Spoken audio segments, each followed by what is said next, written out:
Guys অবশেষে পাখিরা উদ্ধার করতে পারলাম, কিন্তু পাখির অবস্থা খুবই খারাপ। পাখিরা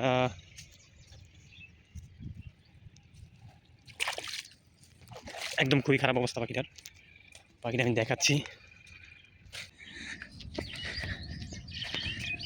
আসসালামু আলাইকুম গাইজ। একটা শালিক পাখি জালের মধ্যে আটকে গেছে। শালিকটাকে উদ্ধার করার জন্য যাচ্ছি আমি। শালিকটা হচ্ছে ধান খেতের মাঝখানে। এখন যেতে হবে আমার এই ধান গাছের মাঝখানে লোক কাদা দিয়া। ও ভাবে এমন ডাবা ডাবে রে আল্লাহ, এদের ডাবার অবস্থা। আর হয়েছে শালিকটাকে যাইতেছি ছুড়াইতে।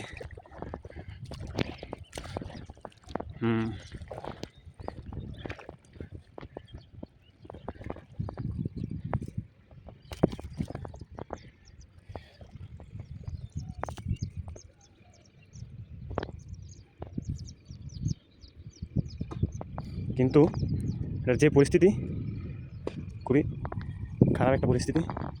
আটকাইছে। পাখিরা একদিকটা ভালো, কামড়াইতে চেষ্টা করতেছে না, চুপচাপ আছে। বুঝতে পারছি যে ওরে আমি উদ্ধার করতেছি। এই হচ্ছে অবস্থা। উদ্ধারটা করতে পারতেছি না, মনে হয় আমার মোবাইলটা রাইখাই উদ্ধার করতে হবে। পাখিটার অবস্থা, হ্যাঁ